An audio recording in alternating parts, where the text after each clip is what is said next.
The courthouse smelled like old wood, stale coffee, and something else Maya couldn't quite identify. Maybe desperation, maybe fear. She'd come to recognize that particular scent over the past 3 weeks, a combination of perfume, sweat, and the invisible weight of shattered families. Her hands trembled slightly as she clutched Scout's golden fur, the familiar softness grounding her in the chaos of the hallway outside Courtroom 7B. The dog pressed against her leg, with the kind of unwavering loyalty that only a well-trained service animal could provide, his warm presence an anchor in a sea of uncertainty. 14-year-old Maya Henderson hadn't slept properly in 32 days. She'd been counting. Every night she lay in her mother's apartment, staring at the ceiling of her temporary bedroom, listening to the sounds of the city outside and the sound of her mother packing in the living room, muttering about her worthless father and the custody hearing. Scout would curl up beside her bed, his chin resting on the mattress, as if he understood the weight of her anxiety. The dog had been a gift from her father 2 years ago, before everything fell apart. Back when her parents still smiled at each other sometimes, back when her house felt like a home instead of a battlefield. The custody battle had begun in the spring, just after her 14th birthday. What should have been a joyful occasion instead became the beginning of her life splitting into two distinct halves. Her father, Michael Henderson, was a high school history teacher who loved his daughter fiercely, or at least, that's who Maya remembered from her childhood. Her mother, Diana, had told her a very different story, that her father had been controlling, emotionally abusive, and had never truly cared about either of them. "He was just pretending to love you," her mother had whispered one night, tucking her into bed with a pitying expression. "Once the divorce is final, you'll understand." But Maya hadn't understood. She'd been confused, angry, and increasingly torn between two people she loved. That's when Scout's value became immeasurable. The golden retriever seemed to sense Maya's internal conflict and emotional distress, responding with perfectly trained alerts that helped her navigate the chaos of her fractured family. Scout had been trained by a specialized organization called Hearts and Pawns, a nonprofit that worked with children in high-conflict family situations.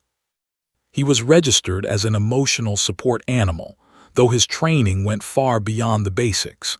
He could alert to anxiety, help ground someone having a panic attack, and provide what therapists called deep pressure therapy, essentially his weight on her body during moments of overwhelming stress. Her mother had been skeptical about Scout at first, claiming he was a distraction. But when the custody battle began and her mother realized she could use Scout to her advantage, proof that Maya needed emotional support, which somehow translated to evidence that Maya was more comfortable with her, Diana had changed her tune. She'd even insisted on bringing Scout to the courthouse today, along with his certification documents. "The judge will see that you're emotionally fragile and need your mother," she'd explained that morning, running a brush through Maya's hair in a gesture that was supposed to be comforting but felt controlling. "Scout will show him how much you struggle without me." The morning of the hearing had been different from previous court days. Maya's mother had spent an extra hour coaching her, drilling specific phrases and responses into her head like multiplication tables. When they ask if you feel safe with your father, you say no. You say his voice gets loud. You say it makes you scared, her mother had instructed, her voice taking on that hard edge it got when she was determined about something. "You say you want to stay with me. You say Daddy doesn't understand you like I do." Each directive had twisted something inside Maya's chest, a knot of anxiety tightening with every word. Scout had paced the apartment that morning, his movements agitated and restless. Maya wondered now if he'd been picking up on her emotional state, sensing the lie that was about to spill from her mouth. Service dogs were remarkably perceptive. They could often detect stress patterns that humans couldn't even articulate. As her mother applied her makeup, trying to make her look as sympathetic and vulnerable as possible for the judge, Scout had pressed against Maya's legs, whining softly. "Hush," her mother had snapped, though not unkindly. "Scout needs to be calm in court. You need to help him by being calm." But calm was impossible. As they'd driven to the courthouse in her mother's white sedan, Maya had watched the city blur past the window, her stomach churning with the kind of nausea that came from knowing she was about to do something deeply wrong. She'd thought about calling her father, but her mother had made her phone unavailable, claiming it would distract her before testimony. Her father didn't even know exactly when she'd be testifying. Her mother had told him it would be later in the week. Now in the courthouse hallway, Judge was observing them from across the room, her gray eyes sharp and penetrating. The judge was a woman in her 60s, with salt and pepper hair pulled back in a neat bun and the kind of expression that suggested she'd seen enough human tragedy to last several lifetimes. She'd frowned when she saw Scout, and Maya had felt her mother tense beside her. Most judges didn't allow animals in their courtrooms. It was considered unprofessional, a potential distraction. But her mother had come prepared with official documentation, certification papers, and an explanation about emotional support animals and their critical role in helping anxious children during traumatic legal proceedings. Judge had reviewed the paperwork with the skepticism of someone who'd probably encountered a dozen fake service dog certificates in her career. But Scout's credentials were legitimate, impressive even.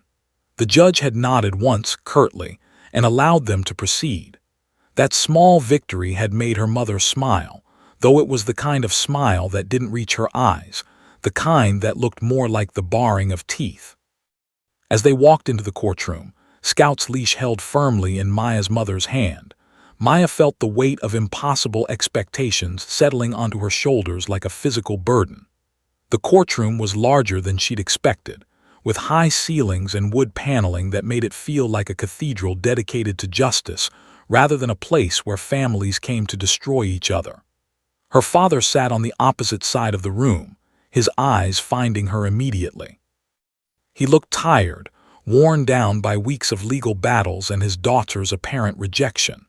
His lawyer, a woman named Susan, no relation to the judge, gave Maya an encouraging nod. Scout's ears perked up at the sight of her father, and the dog's tail began to wag, a gesture of recognition and affection that made her mother squeeze the leash, as if trying to suppress even the dog's honest emotion. This was the moment Maya realized with startling clarity that she was about to lie under oath, with her beloved dog standing beside her, a living symbol of the truth she was about to betray. She had no idea that Scout was about to change everything. The courtroom had fallen into that peculiar silence that only comes when something momentous is about to happen. Maya's father's lawyer, Susan, had just finished her opening statement, methodically laying out the facts of the case with the precision of someone who dealt in evidence and logic rather than emotions. Now it was time for Maya to take the stand. Her name was called, and her mother gave her hand a final squeeze, a gesture that could have been interpreted as encouragement but which Maya knew was really a reminder. Say the things we practiced, or there will be consequences. The walk to the witness stand felt like a mile, though it was only about 20 feet across the courtroom. Scout walked beside her, his leash held loosely now, his demeanor that of a well-trained animal who understood the gravity of the moment.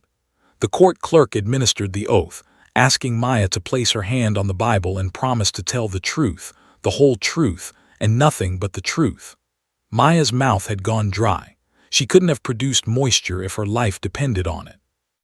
She thought about how that oath was supposed to mean something, how it was supposed to invoke some kind of moral or religious obligation. But as she sat down in the witness chair, her voice already beginning to shake, she felt only the weight of her mother's expectations pressing down on her like a physical force. Judge looked at her with an expression that was difficult to read. The judge had a notepad in front of her and a pen poised in her hand, ready to write down whatever Maya said.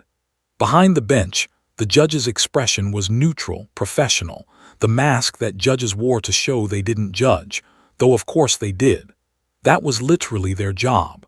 Maya tried to read something in the judge's eyes but found only careful neutrality. "Maya," her father's lawyer began, her voice gentle but professional, "I want you to know that you can take your time answering these questions. There's no rush. Can you tell me about your living situation with your mother?" This was the first question, the easy one, the warm-up. Maya glanced toward her mother in the gallery, looking for approval or reassurance. What she found instead was a tight smile and an almost imperceptible nod. She took a breath and began to answer, her voice coming out barely above a whisper. "I live with my mom in an apartment on Riverside Drive," she said mechanically. "It's nice. It has 2 bedrooms. I have my own room." "And how long have you been living there?" "Since my parents separated, about 3 months now." The questions continued in this vein for a few more minutes, softball questions designed to establish comfort and set a baseline for her testimony. Maya answered them with increasing confidence, her voice growing slightly steadier as she relaxed into the familiar rhythm of the prearranged answers. But then the opposing counsel, her mother's lawyer, stood up. His name was Richard, and he had the kind of practiced charm that made Maya's skin crawl. He was a tall man in his 50s with slick-back hair and a smile that never quite reached his eyes. "Maya," he began, "I know this must be difficult for you. Can you tell me about your relationship with your father?" This was it. This was the moment where everything changed. Maya's hands gripped the arms of the witness chair so tightly her knuckles turned white. She could feel Scout shifting slightly, pressing against her foot in a way that suggested he was sensing the sudden spike in her anxiety. Maya started, then stopped. Her throat felt tight. She tried again. "He wasn't very nice." "Wasn't very nice," the lawyer repeated, his eyebrows raised in an expression of concerned sympathy. "Can you be more specific? What did he do that wasn't nice?" Maya felt tears beginning to form in her eyes, and she wasn't entirely sure if they were real or if she was forcing them out of desperation to make the performance more convincing. "He yelled," she whispered. "A lot. He would get really loud and angry." "Did he yell at you specifically?" "Sometimes." The word came out small, fragile. "Did his yelling ever make you feel afraid?" This was the key question, the one that could tip the scales of the entire custody decision.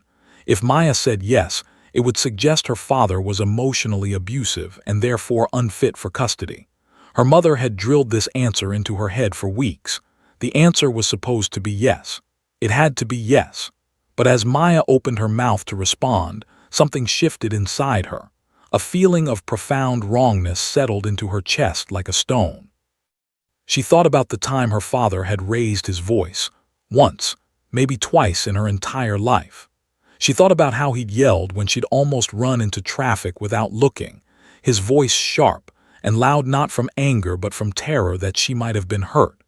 She thought about the times he'd graded papers late into the night, working on lesson plans to make history engaging and interesting for his students. She thought about his gentle hands helping her with her homework, his patience when she was struggling with algebra, the way he always asked her about her day and actually listened to her answers. She thought about all of this, and she tried to force out the word yes, but her body wouldn't cooperate. Scout suddenly shifted more dramatically, his weight pressing firmly against her leg in what felt like an almost desperate gesture. Maya started again. Her voice was shaking more now, not from fear but from internal conflict. "I don't think, I mean." Judge's eyes suddenly focused more intently on Maya's face, and something shifted in the judge's expression. It was subtle, just a slight narrowing of the eyes, a slight tilt of the head, but it suggested that the judge had noticed something significant. The judge set down her pen and leaned back slightly in her chair, observing Maya with the intensity of someone who had spent 30 years learning to read people. "Take your time," Richard said smoothly, his voice dripping with false compassion. "I know this is difficult. Were you afraid of your father, yes or no?" And that's when Scout did something he'd never done before. The dog stood up suddenly, breaking the relaxed posture he'd maintained throughout the proceedings. He placed his paw on Maya's leg, directly above her knee, and pressed down firmly. It was one of his trained alerts, the deep pressure response designed to help ground someone experiencing severe anxiety. But more than that, It was exactly what he'd been trained to do when he sensed someone was experiencing extreme internal conflict, when anxiety was spiking because of emotional dishonesty. Maya gasped, her hand shooting down to grip Scout's collar. Her whole body went rigid in the witness chair. The courtroom seemed to hold its breath. A few people in the gallery shifted uncomfortably. Richard looked momentarily confused, as if his script had suddenly been disrupted. Judge, however, leaned forward with sudden acute interest. In that single moment, everything changed. The trained behavior of an emotional support animal had inadvertently exposed what no lawyer's questioning ever could have, that something was profoundly wrong with Maya's testimony. Her anxiety wasn't coming from fear of her father, it was coming from lying about him. Judge's eyes moved from Scout to Maya to Diana sitting in the gallery, her expression suddenly sharp as a blade. The judge didn't say anything, but her lips pressed into a thin line. She made a note on her pad, and then she looked at the clock on the courtroom wall. "We'll take a 15-minute recess," she announced, setting down her pen with deliberate precision. "Court will resume at 2 o'clock. But as the bailiff called out for everyone to rise, Judge didn't look away from Maya. The judge had seen something in that moment that transcended the words being spoken. She'd seen a child in crisis, a dog doing exactly what he'd been trained to do, and a truth that was struggling desperately to be heard. The 15-minute recess felt like it lasted hours. Maya sat in a holding area designated for witnesses, her mind racing at 1,000 miles per hour. Scout remained pressed against her side, his body a warm, solid presence that was perhaps the only thing keeping her from falling apart completely. Her mother had not been allowed to follow her into the witness preparation room. Court rules separated witnesses from their supporters during breaks, a regulation that suddenly felt like a blessing. A court-appointed victim advocate named Ms., a woman in her 40s with kind eyes and an air of competence, had asked if Maya needed water or anything else. Maya had shaken her head, unable to speak. What could she say? That she'd almost told the truth and now Scout had essentially exposed her lie to an entire courtroom. That she was terrified of what her mother would do when the recess ended and she was forced to continue her testimony. But Judge wasn't thinking about the recess as a simple break. The judge was in her chambers, reviewing her notes with the kind of focused intensity that came from decades of reading between the lines of human testimony. She'd made a phone call to the courthouse's resident psychologist, Doctor, asking him to come immediately. When he arrived, slightly out of breath from hurrying down from the 3rd floor, Judge showed him video footage from the courtroom proceedings. "Watch what happens right here," the judge said, pointing at the moment when Scout stood up and placed his paw on Maya's leg. "Tell me what you're observing." Doctor leaned forward, his eyes tracking Scout's movements. "That's a trained response," he said thoughtfully. "The dog is performing what looks like deep pressure therapy, but the timing is very specific. He's responding to something. Anxiety, certainly, but—" He paused, rewinding the footage and watching it again. "The anxiety isn't fear-based. Look at her facial expression. That's not the face of someone who's afraid of her father. That's the face of someone experiencing cognitive dissonance, internal conflict between what she's saying and what she believes." Judge nodded slowly. She'd suspected as much, but hearing it confirmed by a professional in her field validated what her 3 decades of judicial experience had been telling her. The dog was trained specifically to detect when a child in a high-conflict family situation is experiencing severe anxiety, the judge said quietly. But more than that, this organization trains their animals to alert specifically when children are caught between honesty and coercion. "You think the girl is being coached to lie," Doctor said. It wasn't a question. "I think the girl is a child caught in the middle of a custody battle, and someone is manipulating her testimony," Judge corrected carefully. "That dog just gave us more credible evidence than any lie detector test could provide." Back in the witness preparation room, Maya was doing her best not to fall apart. The court-appointed advocate had stepped out to give her privacy, and now she sat alone with Scout, her fingers buried in his fur. She kept thinking about what would happen when she went back in. Her mother would expect her to continue with the prepared testimony. The lawyer would ask harder questions. Judge would watch her with those sharp, intelligent eyes that seemed to see right through her. "I'm sorry," she whispered to Scout, running her hand along his golden coat. "I'm sorry I tried to lie. I'm sorry I'm so scared." Scout responded by placing his head on her lap and letting out a long, gentle sigh. There was something almost wise about the gesture, as if the dog understood that sometimes the best comfort was simply bearing witness to someone's pain without trying to fix it. When the bailiff finally came to retrieve her for the resumption of proceedings, Maya's legs felt like they belonged to someone else. She walked back into the courtroom in a state of numb dissociation, her mind separating from her body as a defense mechanism. Scout walked beside her, his head high, his demeanor composed.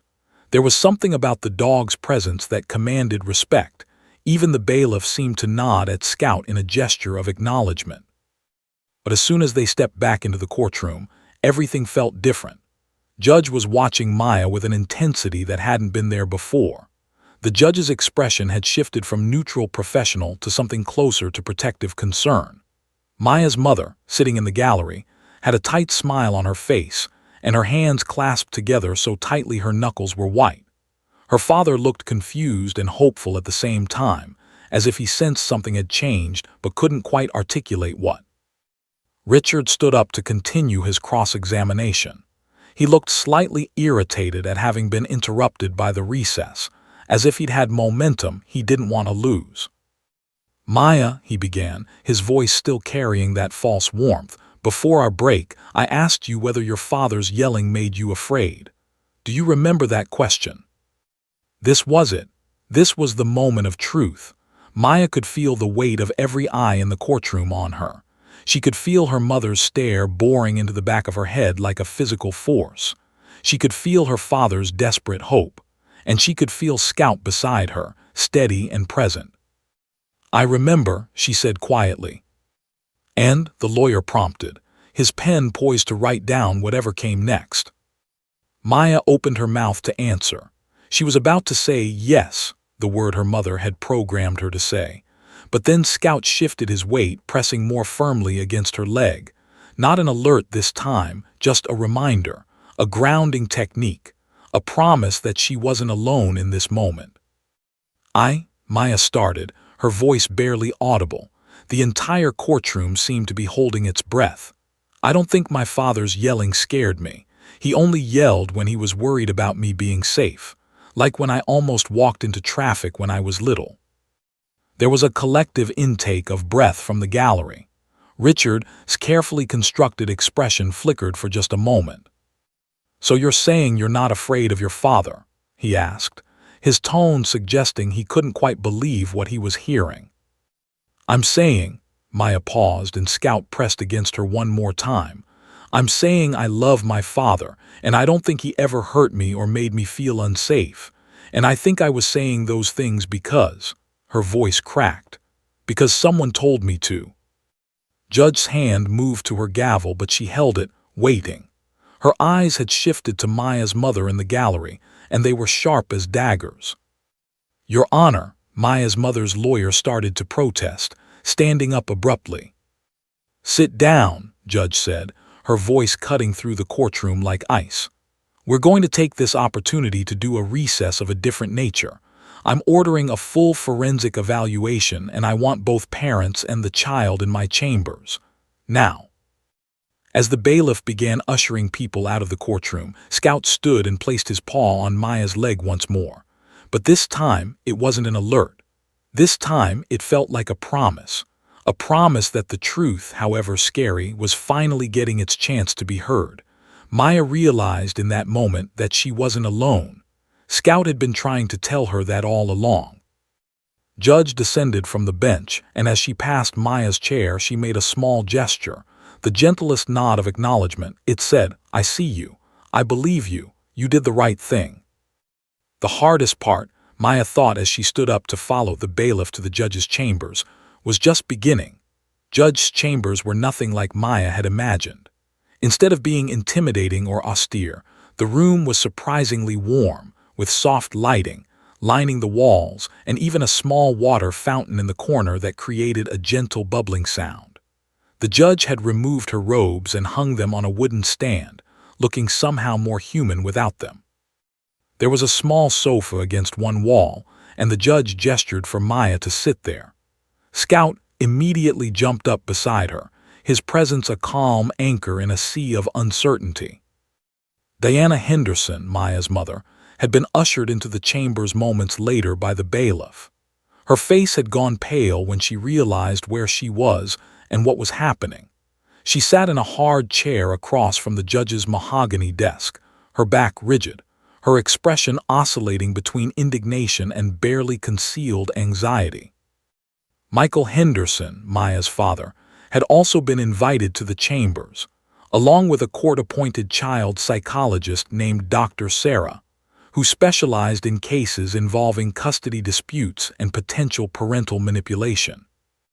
"Before we proceed," Judge said, her voice calm but carrying the unmistakable authority of someone accustomed to being obeyed, "I want to make it clear that this is an informal proceeding designed to gather information. However, I am recording this conversation, and anything said in this room may be used in my final determination regarding custody. Everyone understands that." There were nods around the room. Maya's stomach twisted into knots. Her mother's jaw had clenched so tightly it looked like she was grinding her teeth. "Maya," Judge said gently, turning her full attention to the teenage girl, "I want you to know that you're not in trouble. You haven't done anything wrong. But I need to ask you some questions, and I need you to answer them as honestly as you possibly can. Can you do that?" Maya nodded, her throat dry. Scout leaned his head against her chest, providing what therapists call deep pressure therapy, the weight and contact of another being as a calming influence. The dog had been through this kind of situation before, trained to recognize and respond to a child's emotional distress during legal proceedings. "Thank you," the judge continued. "Now, I noticed something very interesting during your testimony. When the attorney asked you if your father's yelling made you afraid, your dog alerted. He stood up and placed his paw on your leg. That's a trained behavior, correct?" "Yes," Maya whispered. "I've done some quick research, and according to the documentation your mother provided, Scout was trained by an organization called Hearts and Pawns. Is that correct?" "Yes. And part of his training involves alerting when a child in your situation is experiencing severe anxiety or emotional distress related to dishonesty or internal conflict. Is that also correct?" Maya nodded, not trusting her voice.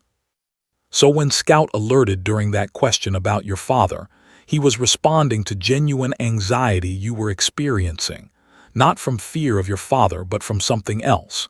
Do you understand what I'm saying?" Diana Henderson suddenly shifted in her seat. "Your Honor, I don't think this is appropriate. My daughter is clearly vulnerable and—" "Mrs. Henderson," Judge interrupted, her voice like a whip crack across the room, "you will have your opportunity to speak. Right now I'm speaking with your daughter." Maya felt her mother's glare like a physical weight, but she forced herself to focus on the judge's kind but serious expression. "Maya, I'm going to ask you something, and I want you to think very carefully before you answer. This is important. Has anyone told you what to say during your testimony? Has anyone coached you on specific words or stories to tell me?" The room fell absolutely silent. Even the water fountain seemed to stop bubbling. Maya could feel her heart pounding in her chest so hard she thought it might break through her ribs. This was the moment. This was where everything either continued as it had been or changed forever. She looked at Scout, and the dog looked back at her with those intelligent, compassionate eyes. "Yes," she said, the word barely audible. "Who told you what to say?" Judge asked quietly. Maya's eyes shifted involuntarily toward her mother, then back to the judge. She couldn't make herself say the words out loud. It felt like a betrayal, even though she knew intellectually that telling the truth wasn't a betrayal, but her heart hadn't quite caught up with her mind. "It's okay," doctor said gently, speaking for the first time. The psychologist had positioned herself slightly to the side, making herself as non-threatening as possible. "You can tell us." "My mom," Maya finally whispered. "My mom told me what to say. She told me to say that my dad yelled at me and that it scared me. She said if I didn't say those things, the judge would let my dad keep me, and then my mom would have to give away Scout because we wouldn't have enough money." The words came tumbling out now, a dam that had been holding back the truth finally breaking. Maya's voice grew stronger as she continued, as if speaking the truth was giving her power she didn't know she had. "She made me practice for hours. She would ask me questions, and if I didn't answer the way she wanted, she'd get mad. She said that if the judge believed me, I could stay with her and she'd let me keep Scout. She said my dad didn't really love me. She said he was pretending." Diana Henderson's face had gone from pale to flushed with anger and something else, something that looked like panic. "That's ridiculous," she said, her voice sharp and defensive. "Your Honor, my daughter is clearly emotionally manipulated by her father. He's probably put her up to this." "Mrs. Henderson," Judge said calmly but with steel in her voice, "I suggest you speak with your attorney before you say anything else. Doctor, would you say that what Maya is describing sounds consistent with parental alienation, syndrome, and emotional coercion of a minor?" Doctor nodded slowly, her expression grave. "Very much so. The child's description aligns with classic patterns of parental manipulation, where a custodial parent attempts to turn a child against the other parent through a combination of threats, rewards, and systematic negative messaging. The presence of the service dog and its alert responses actually provide additional corroborating evidence of the child's internal conflict and distress related to dishonesty." Michael Henderson, who had been sitting quietly throughout this exchange, had tears streaming down his face. He looked at his daughter with an expression that combined profound relief, sadness, and love. Judge noticed and made a mental note. The father's reaction was authentic, the kind of response that came from genuine concern rather than calculated performance. "Maya," Judge said, her voice gentler now, "I want you to know that what you've just done took tremendous courage. You told the truth even though it was scary, even though you were worried about consequences. Do you understand how important that was?" Maya nodded, tears now flowing freely down her own face. Scout pressed more firmly against her, providing that grounding pressure that helped her feel less like she was drowning. "Mrs. Henderson," the judge turned to face Diana, "I am ordering a comprehensive psychological evaluation for you, your daughter, and your ex-husband. I'm also ordering that all communications between you and Maya be supervised until further notice. This includes in-person contact. You will not be allowed unsupervised visitation until I have completed a thorough investigation into these allegations of parental alienation and emotional manipulation." Diana's attorney, who had been sitting silently up until this point, finally spoke up. "Your Honor, my client would like to request a brief recess to consult with me." Judge nodded. 10 minutes. Everyone except Mrs. Henderson and her counsel will wait outside." As Judge stood and gestured for Maya and Scout to follow her, she paused beside the teenage girl. "You did the right thing," she said quietly, so that only Maya could hear. "That took more courage than you probably realize. Scout knew that, didn't he?"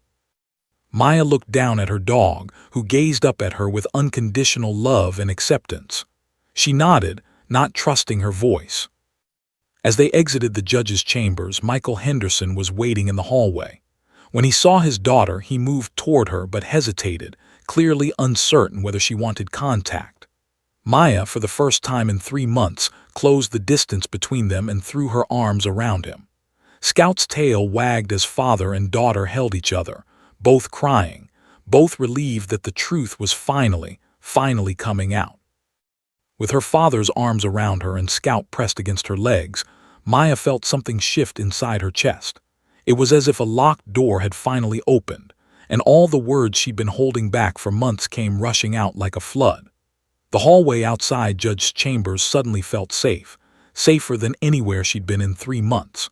Her father gently guided her to a nearby bench, and they sat down together, Scout settling at their feet with his head resting on Maya's shoes.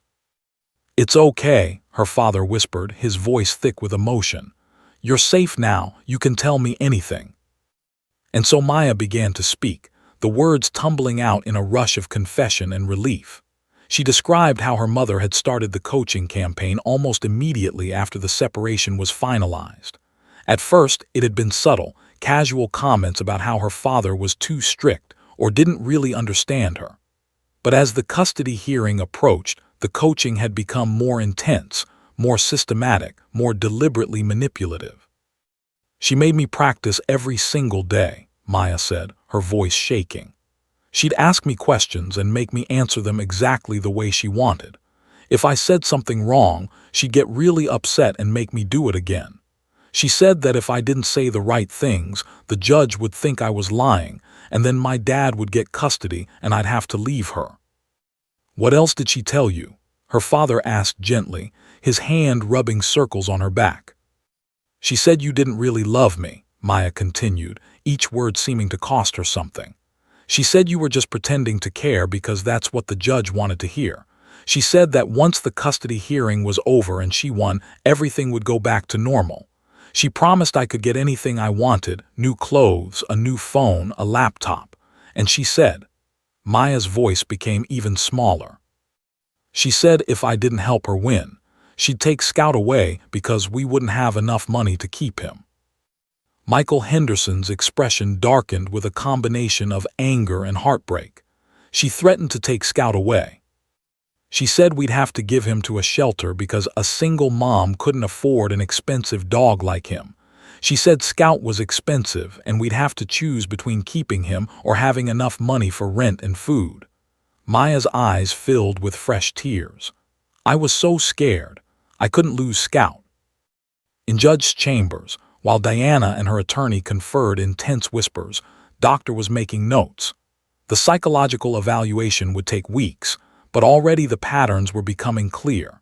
This was textbook parental alienation, the systematic manipulation of a child to reject and fear the other parent. What made this case particularly egregious was the deliberateness of the campaign, the specific threats used, and the calculated use of a service animal as a tool for manipulation. When the 10-minute recess ended and everyone reconvened, Judge's demeanor had hardened further. She had the kind of expression that suggested she'd seen enough in 30 years of judicial practice to understand exactly what was happening, but that understanding hadn't made her any less angry about it. "Mrs. Henderson," the judge began, her voice clipped and formal, "based on what I've heard today, I have significant concerns about parental alienation and emotional abuse of a minor.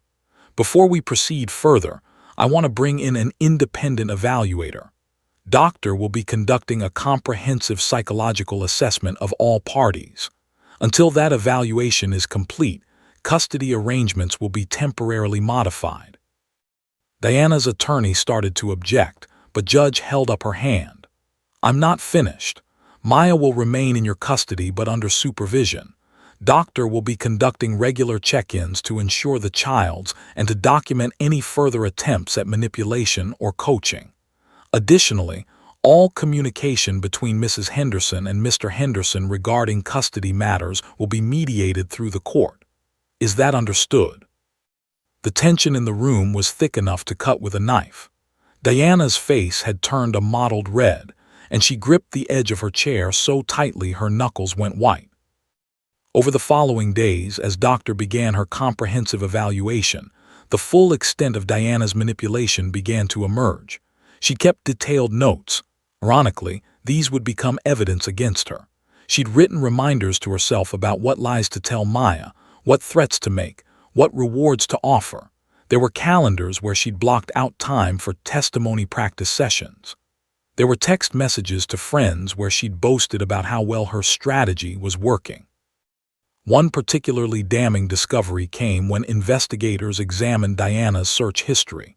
She'd been researching things like how to coach a child to give convincing testimony, parental alienation tactics, and how to win custody even if you're wrong.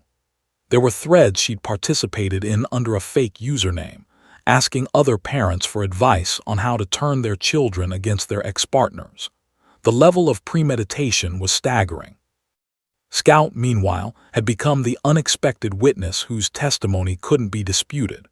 When Doctor requested comprehensive records from Hearts and Pawns, the organization provided detailed documentation of Scout's training. The dog had been trained specifically to alert to anxiety triggered by internal conflict and dishonesty in children in high-conflict family situations. His alert responses during Maya's testimony weren't coincidence. They were his trained behavior working exactly as intended. Doctor conducted a series of assessments with Maya in a comfortable office setting, with Scout present throughout. Each time the psychologist asked Maya about her father, Scout remained calm. But whenever Doctor asked about situations where Maya had been coached to lie or had been threatened by her mother, Scout would demonstrate his alert response. The pattern was so consistent and so clear that it became virtually impossible to deny what had been happening. "Your dog is quite remarkable," Doctor told Maya during one session. "He's essentially providing objective evidence of psychological manipulation. This is actually the first time I've seen a service animal's trained responses used so effectively in a custody case." By the end of the first week, the picture had become horrifyingly clear. Diana had subjected her daughter to systematic emotional abuse, using threats, coercion, and manipulation to turn the child against her father. She'd weaponized Scout, using the dog as leverage to force compliance. She'd created false memories and coached specific lies into her daughter's testimony. And she'd done all of this with calculated deliberation, leaving a paper trail of her own planning and scheming. Maya, for her part, seemed to undergo a transformation once the truth was out. Within days, she'd begun to reclaim herself. She smiled more genuinely, her shoulders relaxed, and the constant state of anxiety that had characterized her for months began to ease.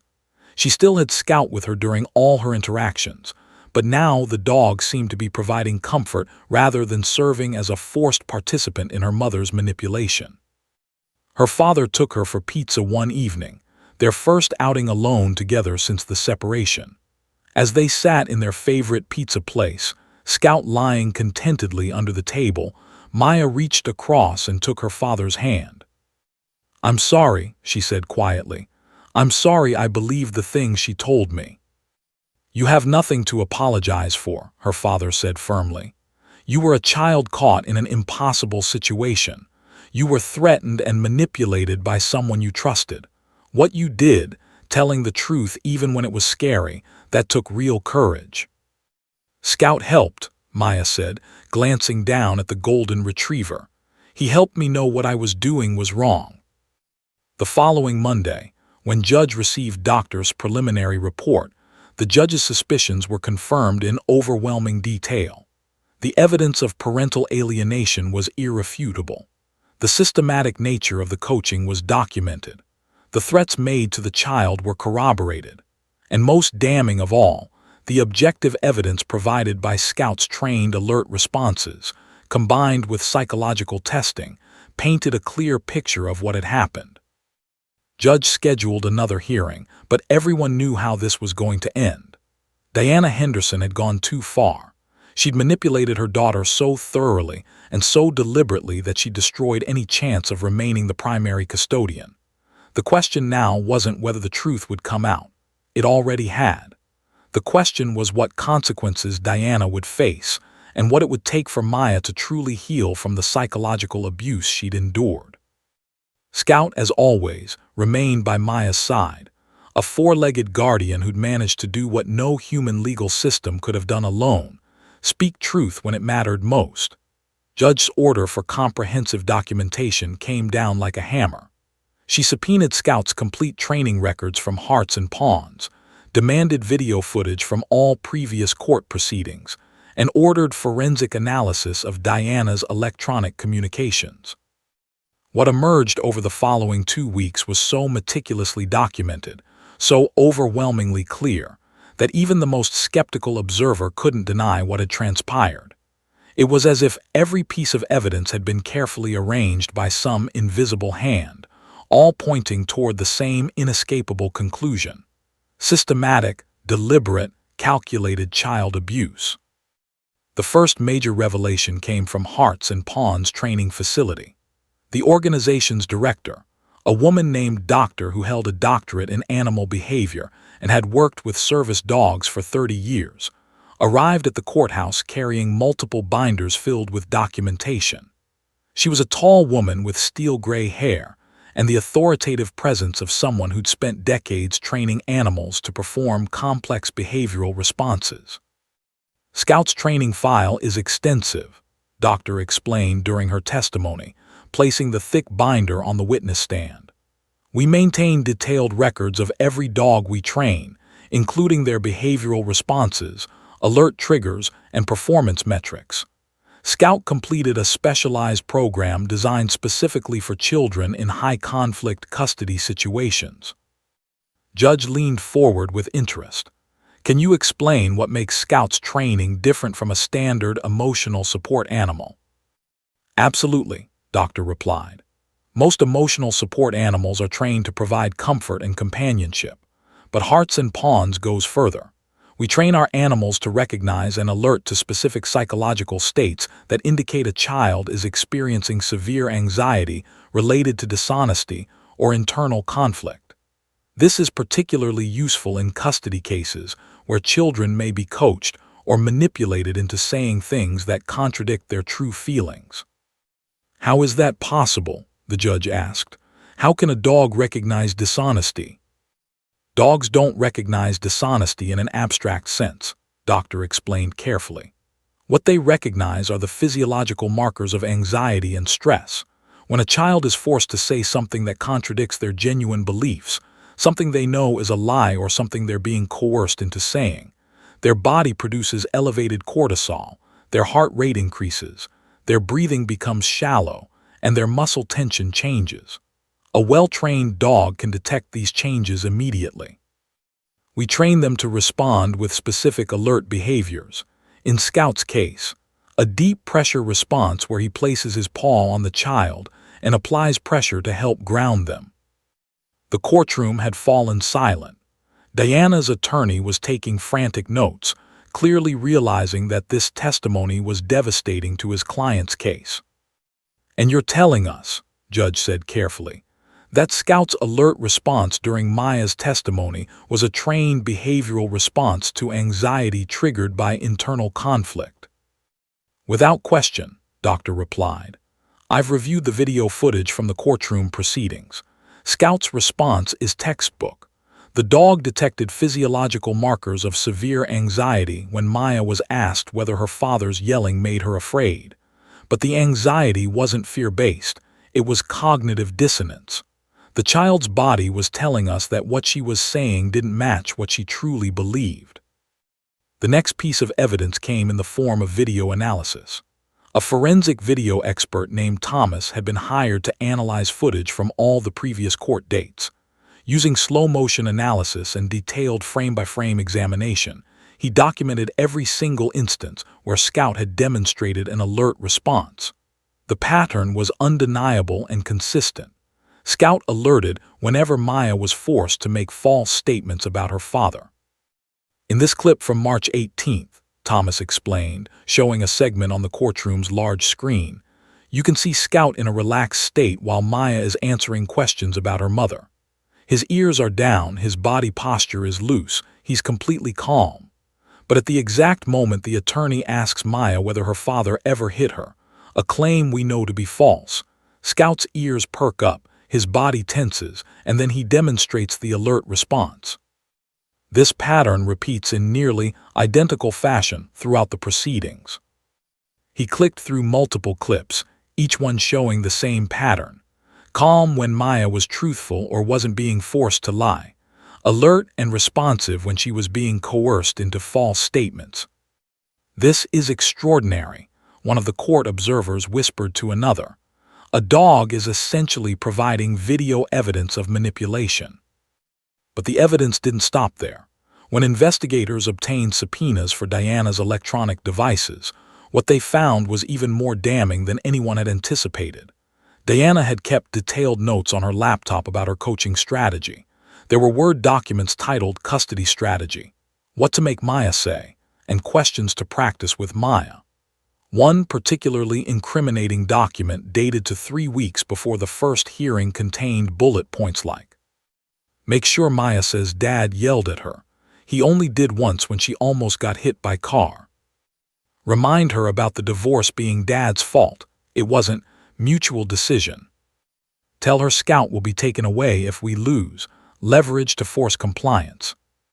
Practice sad expression for court, manipulation for sympathy. Review answers every night before bed, constant reinforcement." There were also text message chains with Diana's sister where she'd bragged about how well her plan was working. "She's really starting to believe the stuff I'm telling her," one message read. "Kids are so easy to manipulate. By the time we get to trial, the judge won't know what hit him." The psychologist's report added another layer of corroborating evidence.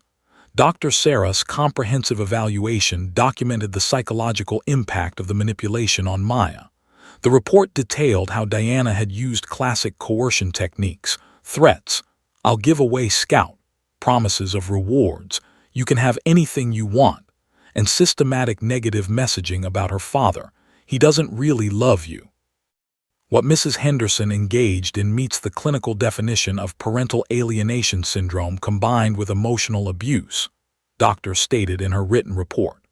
The child has been systematically manipulated, threatened, and coerced into rejecting a parent with whom she has a healthy, loving relationship.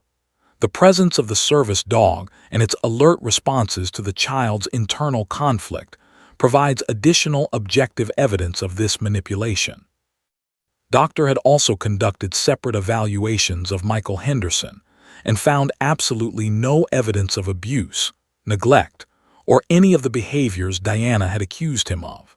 In fact, Michael's evaluation suggested he was a devoted, conscientious father who had maintained appropriate boundaries and provided emotional support to his daughter.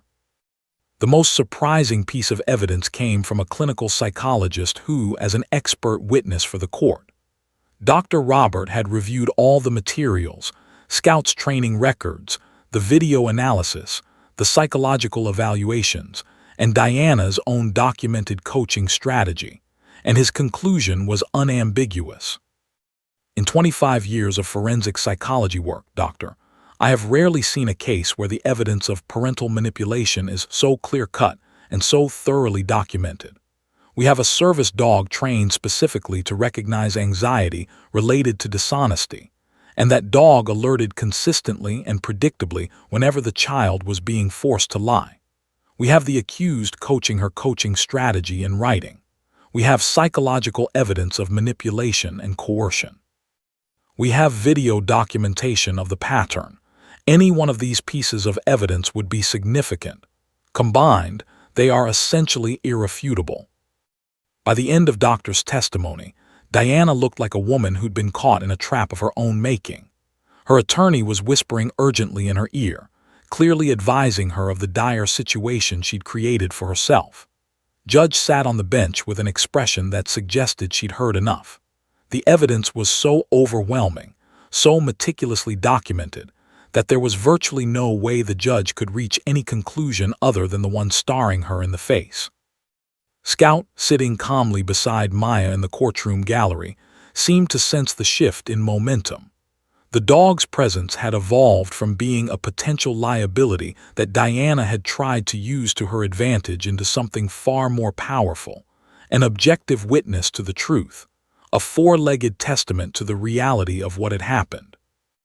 As the court adjourned for the day, Judge made a point of approaching Maya and Scout. She placed a hand gently on the dog's head, and Scout's tail wagged. "Your dog did an extraordinary thing," the judge said quietly to Maya. "He told the truth when it was dangerous for you to tell it yourself. That's remarkable." Maya looked up at her dog with new understanding. Scout hadn't just been providing emotional support, he'd been providing evidence. He'd been speaking in the only language available to him, alerting to the truth of what was happening to the girl he loved. The stage was now set for the final verdict. Judge had all the evidence she needed. All that remained was to determine not just what the custody arrangement would be, but what consequences Diana would face for her deliberate abuse of her daughter. The courtroom was packed on the day Judge had scheduled for what she called the full disclosure hearing. Media outlets had picked up the story. Service dog exposes custody manipulation, and reporters lined the hallway outside the courthouse. Maya felt Scout's comforting presence beside her as she walked through the gauntlet of cameras and microphones. Her father on one side of her and Doctor on the other, all three moving with the determined pace of people who understood the significance of what was about to happen. Judge had made a decision that was unusual but necessary. She would allow Maya to tell her story directly, unfiltered and in her own words, rather than having it extracted through legal questioning. The theory was sound. Sometimes the truth needs space to breathe, and a teenager speaking from the heart was more powerful than any cross-examination could ever be. Maya took the stand, and for the first time in months, she felt something like genuine agency. Scout lay at her feet, his presence a grounding force that helped her find her voice. Judge nodded encouragingly. "I want you to tell me everything," the judge said gently. "Start from whenever you think the manipulation began. Take your time. There's no rush." Maya took a deep breath and began to speak. The words came slowly at first, then with increasing momentum, as if the act of speaking truth was itself a form of healing. "My parents got divorced last year," she started, her voice small but steady. "At first everything was okay. They were both sad, but they said they still loved me and that they'd always both be my parents. But then my mom started saying things about my dad. At first it was just small things, like she'd say, 'Your father never appreciated me,' or 'Your father doesn't really understand how to take care of you.' I didn't really think about it much at first because my parents were getting divorced, and I figured they were both just sad and angry." She paused, reaching down to run her fingers through Scout's fur. The dog's presence seemed to give her courage. "But then it got worse," she continued. "My mom started making me stay on the phone with her after I came back from visiting my dad. She'd ask me really specific questions about what we did, what he said, whether he seemed angry. And when I'd tell her normal stuff, like we went to get ice cream or he helped me with my homework, she'd get this disappointed look on her face, like I was failing some kind of test." In the gallery, Michael Henderson had tears streaming silently down his face. He gripped the armrest of the bench so tightly his knuckles turned white. "About 6 months ago," Maya said, "my mom told me that I had to choose which parent I wanted to live with, but she didn't really give me a choice. She said, 'Obviously you want to stay with me because I'm the one who loves you. Your father only cares about control.' And I was so confused because that didn't match my actual experience, but she kept saying it over and over until I started to wonder if maybe I was wrong. Maybe I was misremembering things." "How did that feel?" Judge asked softly. "It felt awful," Maya said, her voice cracking. "It felt like my own mind was betraying me, like I couldn't trust my own memories. I'd remember my dad laughing with me, and then my mom would say he was faking it, that he didn't really care, and I'd start to believe her even though it didn't feel true." She took a sip of water, her hands shaking slightly. "When the custody hearing started getting closer, my mom got really intense about it. She made me practice what I was supposed to say. She'd sit me down at the kitchen table and ask me questions, and I had to answer exactly the way she wanted. If I said something different, she'd get mad and make me do it again. She'd say things like, 'When the judge asks if your dad yelled at you, you say yes. When he asks if you feel safe with him, you say no. When he asks who you want to live with, you say me.' Did you believe these things you were being coached to say?" the judge asked carefully. "No," Maya said immediately. "I knew they weren't true. My dad didn't yell at me. He's never hit me or hurt me. He's never made me feel unsafe. But my mom said if I didn't say those things, the judge would let my dad keep me and she'd have to give me away or give up Scout because we wouldn't have money." The courtroom gasped. Several people shook their heads in disbelief. Diana Henderson sat rigidly in her chair, her attorney's face growing increasingly grave. She said Scout was too expensive, Maya continued, her voice becoming stronger as she finally articulated the core of her mother's leverage. She said a single mom couldn't afford a service dog, and if we lost the custody case, we'd lose everything. She made it sound like my choice was, lie for my mom or lose Scout and lose my dad and lose our house. There was no real choice. How did that make you feel? Doctor asked from where she sat, having been given permission to ask questions. Terrified, Maya said simply. I was terrified all the time. I knew I was supposed to be lying. I knew what I was saying wasn't true, but I felt like I didn't have any choice. I felt like if I didn't do what my mom wanted, everything would fall apart. She paused, and Scout lifted his head, placing it on her leg. The gesture seemed to give her emotional permission to continue. When Scout alerted in the courtroom, it was like he was finally telling the truth when I couldn't, Maya said, her voice becoming emotional. He was showing everyone that I was in distress, that something was wrong with what I was saying. He was like my voice when I didn't have one. The courtroom fell silent. Judge made notes, her expression grave and thoughtful. The worst part, Maya continued, was that I started to believe some of the things my mom was saying. There were nights I'd lie in bed and think, maybe my dad really doesn't love me. Maybe he was just pretending all those years. And that thought would make me feel physically sick. It was like my mom was systematically breaking my faith in the one person I loved most. She looked directly at her father, and her voice shook with emotion. I'm sorry, Dad. I'm sorry I let her convince me to lie about you. I'm sorry I believed her when she said you didn't love me. Michael Henderson stood up, unable to contain himself, but Judge raised her hand, silently asking him to wait. There's nothing to apologize for, the judge said to Maya, her voice firm and compassionate. You were a child in an impossible situation. You were threatened and manipulated by someone you trusted. What matters is that you found your voice and you're telling the truth now. Doctor took over the questioning, walking Maya through the systematic nature of the coaching, the specific threats that had been made, and the timeline of escalation. With each question answered, the picture became clearer and more damning. This hadn't been a matter of a bitter mother making occasional negative comments about her ex. This had been a carefully orchestrated campaign of psychological manipulation designed to turn a daughter against her father. In my professional assessment, Doctor stated for the record, Maya has been subjected to severe emotional abuse in the form of parental alienation. Her mother systematically attempted to damage her relationship with her father through lying, threats, and coercion. The impact on this child's psychological has been significant. She has experienced anxiety, confusion about her own perception of reality, and trauma related to being forced to choose between her parents. And the service dog, Judge asked. Scout's alert responses correlate directly with moments when Maya was being forced to make false statements, Doctor explained. The dog's behavior provides objective evidence of the child's internal distress related to dishonesty. In my 30 years of practice, I have never seen an animal provide such clear corroboration of psychological manipulation. Judge looked toward Diana Henderson. Mrs. Henderson, do you wish to respond to these allegations?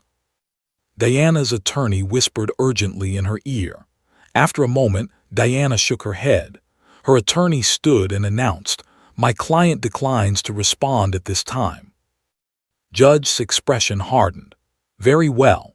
We'll proceed with the final determination at the hearing scheduled for 1 week from today. However, I am issuing an immediate modification of custody arrangements effective immediately. Primary custody is awarded to Mr. Henderson, pending final determination.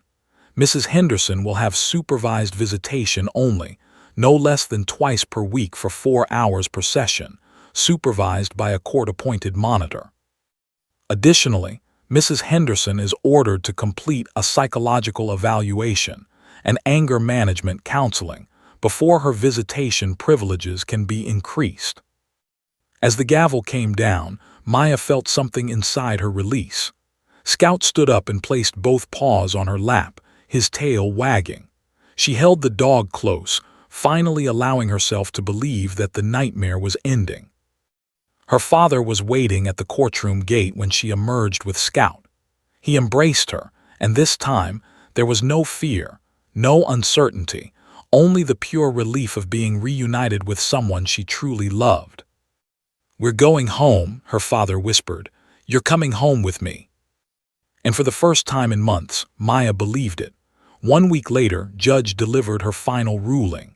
The courtroom was once again packed, but this time the atmosphere felt different, less like and more like a place where justice was finally being served.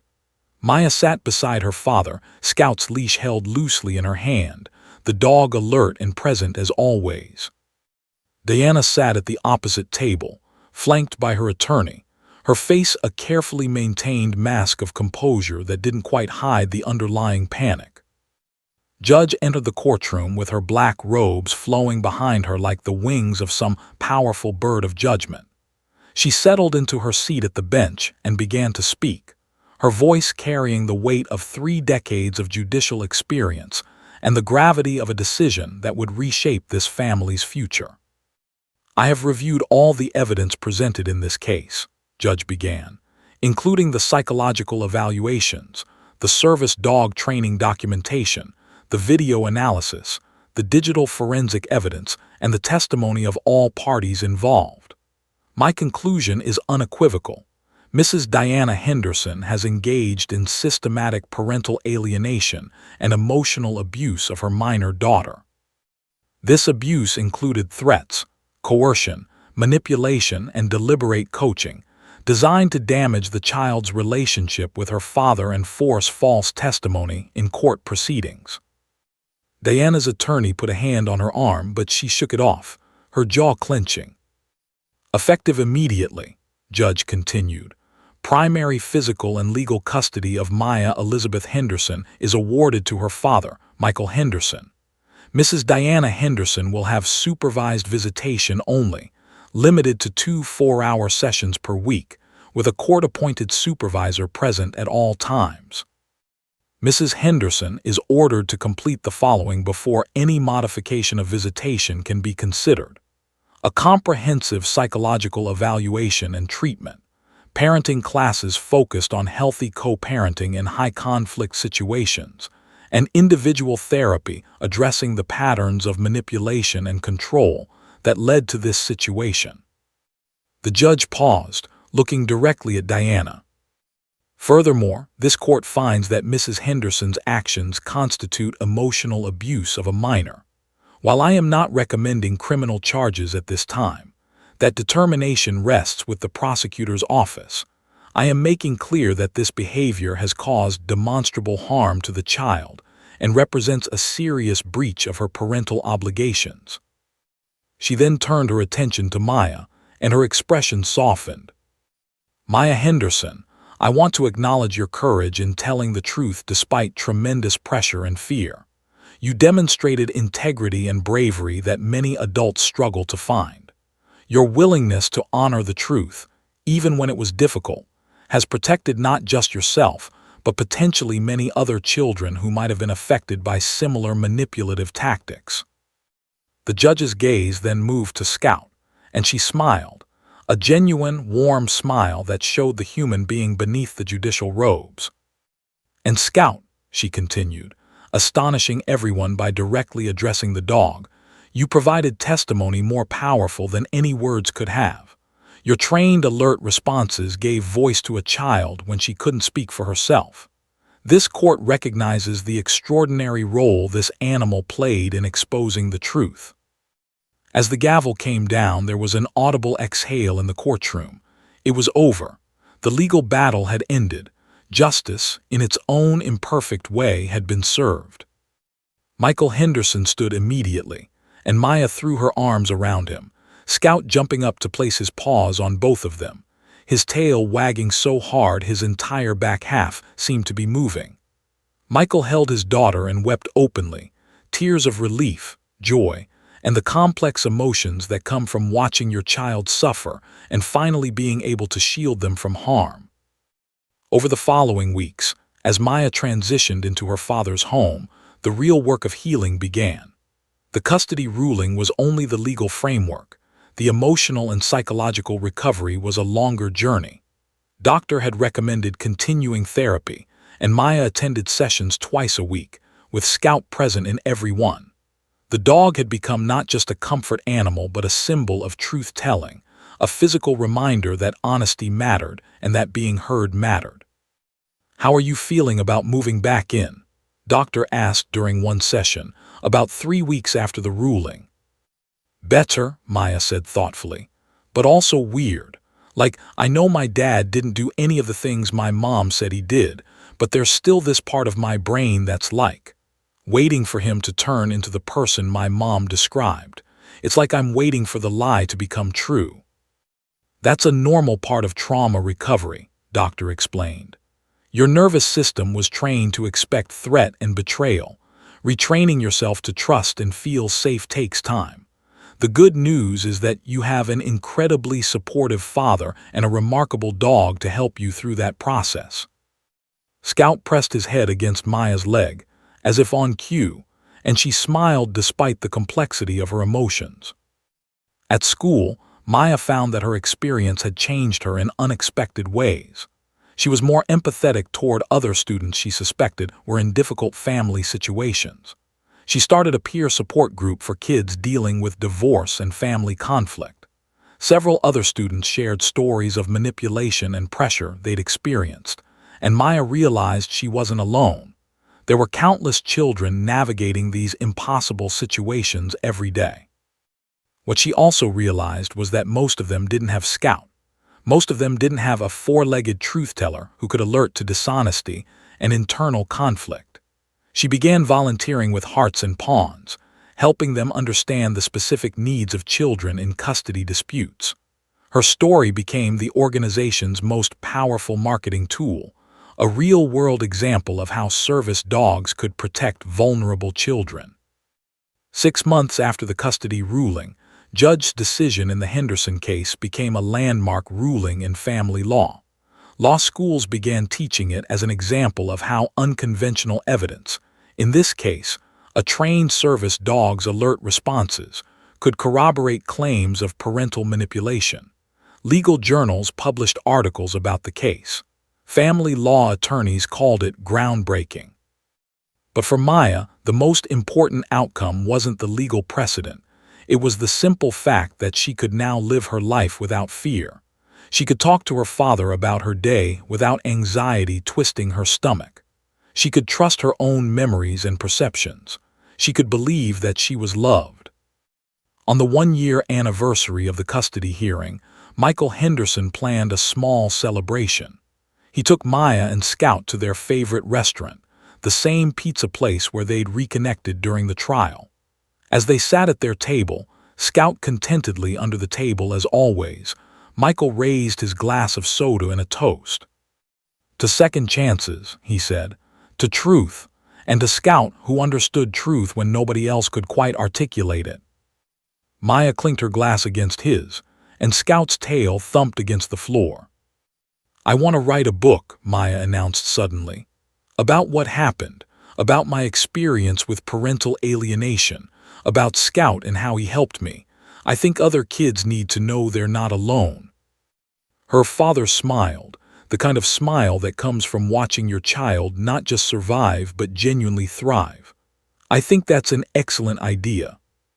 Over the following year, Maya did write that book, with her father's support and doctor's professional guidance. It became required reading in many high schools, a resource for kids in similar situations. More importantly, it became a conversation starter about the reality of parental alienation and the psychological abuse that could hide behind custody disputes. Scout became something of a minor celebrity in his own right. Hearts and Pawns used his story in their training programs, teaching new service dogs about the specific behavioral patterns that indicated a child in crisis.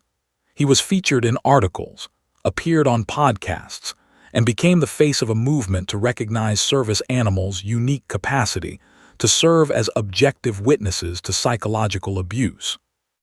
But for Maya, Scout would always be more than a trained animal. He was the one who'd heard her when she couldn't speak. He was the voice of truth in a situation filled with lies. He was the friend who'd never asked her to be anything but herself. As she stood in her high school auditorium, giving a presentation about her experience to an assembly of 300 students, Scout sat on stage beside her, his golden coat gleaming under the stage lights. When Maya talked about the moment Scout had alerted during her testimony, the dog seemed to understand, standing and placing his paw on her leg, demonstrating the exact trained response that had changed everything. The auditorium erupted in applause, but Maya wasn't paying attention to the crowd. She was looking at her father, sitting in the front row, tears of pride streaming down his face. She was thinking about the journey that had brought her here, from a place of fear and confusion to a place of truth and healing. If you're in a situation where an adult is trying to manipulate you, Maya told the assembled students, trust yourself, trust your gut, and if you can, find your scout, someone or something that will help you speak your truth when you can't do it alone. The truth always matters, always. Scout stood and licked her face, and the auditorium erupted again. As the applause washed over her, Maya realized that the real victory wasn't the custody ruling or the legal precedent or even the book and the speaking engagements. The real victory was that she'd learned to trust herself again. She'd learned that her perceptions and her memories and her feelings mattered. And she'd learned that sometimes the most powerful voice for truth comes from an unexpected place. A four-legged companion who loved her unconditionally and who'd been trained to recognize and alert to the profound injustice of a child being forced to lie. The story of Maya Henderson and Scout would be told and retold, in courtrooms and classrooms, in therapists' offices and at dinner tables. But for Maya, it would always be simply the story of a girl and her dog, and how the truth, however scary, was always worth fighting for.